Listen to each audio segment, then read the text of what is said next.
So after nearly 11 months of design, scanning, engineering meetings, sleepless nights, and of course obsessing over every detail, we are so proud to be able to launch the Gen 2 tray. Let's go through a couple of quick specifications before we get into it. The tray itself, 360 kilos without sideboards or water in the tanks. We've got a total length of 2280 and a total width of 2050 wide. So that lends itself to an enormous bed, and we can fit up to 4 canopy variations on there as well. So a couple of cool features of the Gen 2 trays, namely the twin tank design. So we've shortened the trundle drawer a little bit. We've actually put a tank in the headboard and underneath the tray as well. So nearly 100 litres of storage is available wherever you are on a pressurised pump, and that's all standard.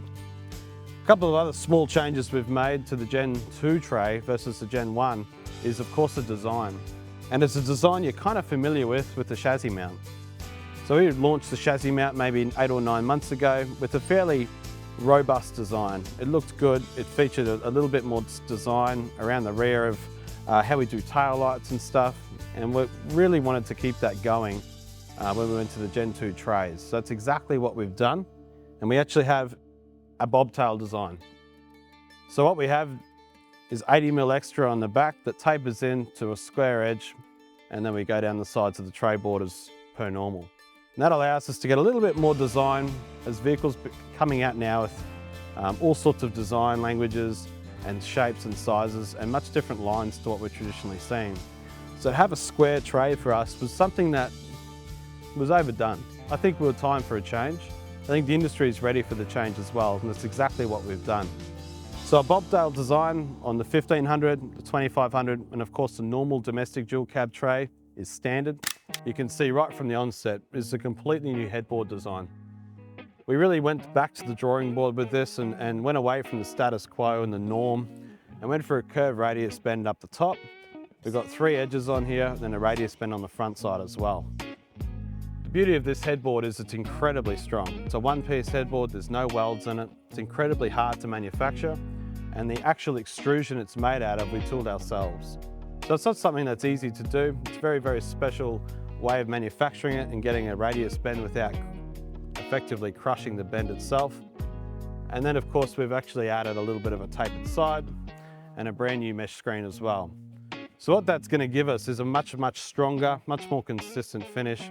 We don't suffer from weld deformation as much. Obviously aluminium does form when it welds. It can sort of cool down at a different position. That reduces that significantly. So we get a much more consistent fit and of course a lot more stylish as well. In the back of the actual headboard itself is the water tank. So there's the first water tanks up there. We use the 80mm recess and fit effectively the first gravity-fed tank that feeds into the second one, which is underneath the belly in between the chassis of the tray itself. What that does is allow us to use that space, but also have one fill point. So we don't have 2 fill points. It's not a complicated system, and it mechanically fills itself and then obviously pumps out of the tray itself as well, which is quite handy for us. We can use the length and the width of the tray itself to really make it feature rich and of course fit as much as we can inside of it. So on the front here we do have a screen. So a lot of feedback was, can we hide the tank? I don't want to see it. I don't want things getting up in there in that recess.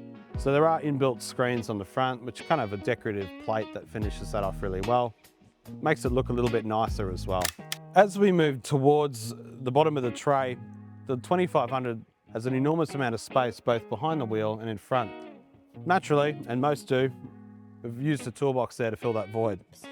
In the toolbox itself, we have an enormous amount of space in there, but it also allows us to fit water in like this. Clips in and then straight onto the pump switch there. As soon as you're done, that can just go back in there, compression locked, and it's locked and sealed out of the way. No one can come and steal any water, turn pumps on and so on and so forth. It also is a lot tidier to look at. So we didn't want too many things sticking out, bolted on, attached. We wanted to make it sure it looked refined and it looked at home sitting on the back of the vehicle as well. So we've got a welded tapered guard too. We've always done this. It's a 3mm guard. We do have a nice taper that goes down to a point there, and of course welded, fully fabricated as well. Really strong, and it bolts on beautifully to both front and rear toolboxes and up under the tray too. So it's not going anywhere. Should it be shunted or hit or someone bumps into it, it's going to protect the tray. And it's also going to make sure that rocks or anything that fly up from the wheel aren't going to damage that either. As we progress down to the rear of the tray, we've gone back to a typical door, away from the drawer that you've seen on the Gen 1 trays. There's a couple of reasons for that. The drawer allowed us to store things in it, but it made it very limited for putting compressors or air tanks or anything else you might want to put in there. Due to the fact that these are so large, we really want to use the internal space for people to mount those things back in there. A simple door system allows us to get the full use of the box. And then of course, to protect it, we've gone for a steel back rubber washer, both front and rear, to sandwich those connection points to the mudguard and also up underneath inside as well. So water and bits and pieces that fly from tyres and of course just normal rain doesn't get in and permeate and effectively drown the toolbox. We see it so often. Toolbox ceilings are a real thing in our industry. Yes, easy to steal a canopy or something large, but toolboxes find themselves always wet. So we really needed to make sure we paid close attention to that. Made sure our sealing and compression was evenly around the seal depth was enough, and of course any hole that we used to mount the actual toolbox. So as we move on to the side of the tray board itself, which allows us to mount the sideboards, is the hinges. They are removable for folks who don't use the tray sides or have a canopy that allows a rear shorter side. We can take all these off, and then of course tie down mounts. A lot of people ask what they're for or how they work. What we decided to do in the early days, and we still continue to do it, is use a special extrusion we've made that allows us to recess our tray floor in completely. So it's fully supported on the outer perimeter of the floor and it's recessed 3mm. So we've got effectively a flat fall into the actual side extrusion of the tray. That allowed us to also laser cut in these recessed tie down mounts, which allow proper lashing of anything that goes on the back. Internal mounts generally don't add up, and we have seen them pull out of the tray and of course break as well. Now the biggest thing and the biggest evolution we've seen in tray design, and I think really adapting to the latest vehicle designs, is the rear zone lighting. We are the first to bring it out. I'm sure everyone's going to copy us, of course, but it's something that every person we speak to loves.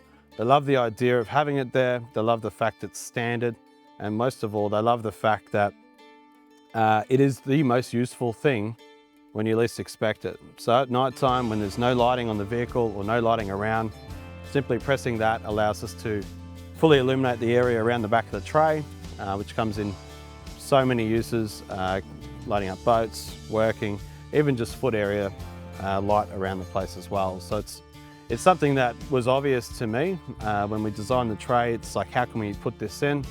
It's our ever popular X1 light. We've sold 50,000 of them, lifetime warranty on the light itself. So it's a very reliable solution, easy to use, button on and off. We can wire that however you wish as well. It can go into the zone lighting of the vehicle. It can be manually overridden, so that switch can't be turned on unless there's some other switch turned on, or it can just be directly wired to the battery.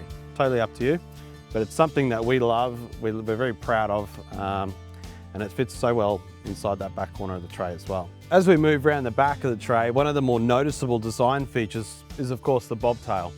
So what that means effectively is we have an 80mm protrusion out the back of the tray that tapers into the sides, as you typically find a little bit different to the straight back. So we found that a lot of vehicles these days are coming out with much cooler and more bold designs, and trays really haven't caught up. The idea is that we wanted to bring something a little bit more stylish to market. We wanted to make sure that it wasn't too bold and it didn't make it a polarizing design to what we see on most vehicles, but we wanted it to be different. We wanted it to challenge the status quo and design something that we think looks really good. So another cool hidden feature of the Gen 2 trays, much like the first generation, is a rear trundle drawer. So it comes out, and then of course there's a lid that pops up. Another really cool feature is the lid itself. Now we can pull the lid down and it effectively acts as another workbench. This is a standard item. Every trundle drawer comes with a lid. Some make it an extra, some don't have them at all. We decided that this was effectively a workbench, and you can lean on this and it doesn't budge an inch.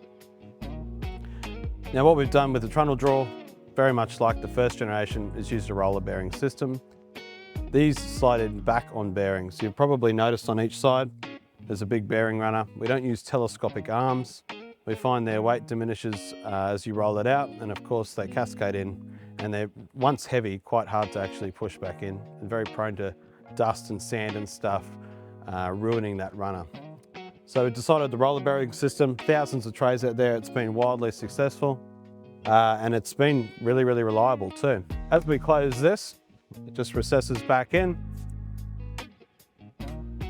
Number plate light is all mounted up under here, all recessed, and our first generation, that was an add-on on the back here. And of course, we wanted to really make sure that was included, recessed and unseen. And of course, when the lights are on, they shine down and illuminate the plate for compliance purposes. A lot of people ask us where we put the sensors as well. So some vehicles like the Next Gen Ranger in the higher variations have a 6th sensor, which just goes in there. Now behind here is a big cavity. It's designed specifically for us to service things like lights should we need to, and of course put sensors in as well. So right there and there are where our sensors are designed to go. And of course now, different vehicles have different sensor requirements and applications. Like the 2500, the sensors will just go on that relocation bar, which also handles blind spot monitors as well. So it ties in really well. They're exactly where they need to be. They work exactly as they're designed to work as well.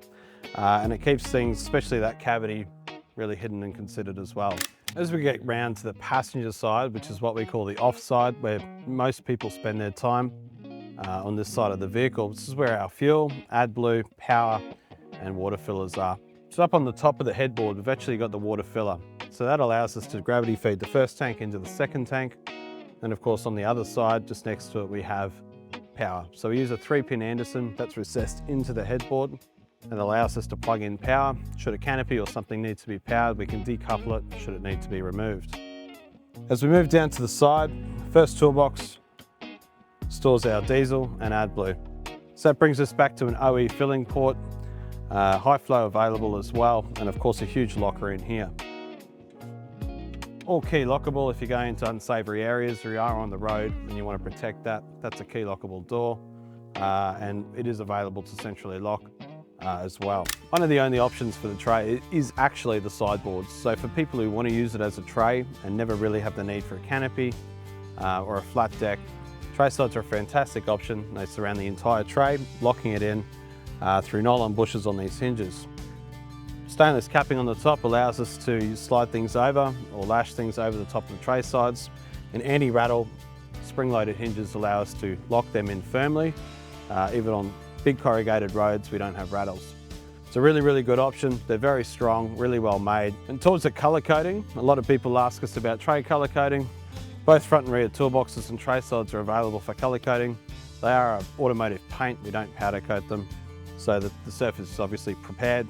They go in for paint, we match it to the vehicle's colour, and it comes out, we refit them from there. So you've probably got a couple of questions about what do we do with the sensors? Where do the cameras go? Is AdBlue a consideration? So firstly, with all these new cars, my major design consideration is where do we relocate everything and how's it going to work? Work with industry leaders like Flux 3D, UTech, to be able to design something to work with the vehicle. So we don't clip any harnessing, there's no soldering, everything, even our own IP, when our tail lights are designed and built and all the harnessing and resistors that go into that, is all plug and play. So should anything ever need to be reversed or brought back to OE standard, it can by simply unplugging things. In terms of camera relocations, this particular vehicle's got well over 20 cameras on it. We can relocate cameras from the top tail light to the rear and right underneath for the reverse camera as well. Bliss sensors are fully converted, brought out of their original harness and of course their original bracketry and put into a new harness, a new bracket, and of course the sensors as well. In terms of AdBlue, or DEF as we call it, we do relocate that completely through a brand new line along with the fuel next to it. And that's found recessed in that toolbox we went through as well. And of course all of the spare tyre, exhaust, how it works with all of the factory things is uninterrupted. So tyres can still go underneath, the exhaust can still stay standard, doesn't need to be relocated, and of course all the factory wiring is left in place as well. So the approach we take in Teralume, and it's driven through our culture here and through our fitment network, is to bring the car into a new state of use through our tray system and our canopy system without interrupting the factory OE settings or harnessing. So if you're in the market for a 2500, you have one already and you're looking to upgrade tray, canopy, service body, give the team a call. We're more than happy to talk through your entire build or just get a tray on your vehicle.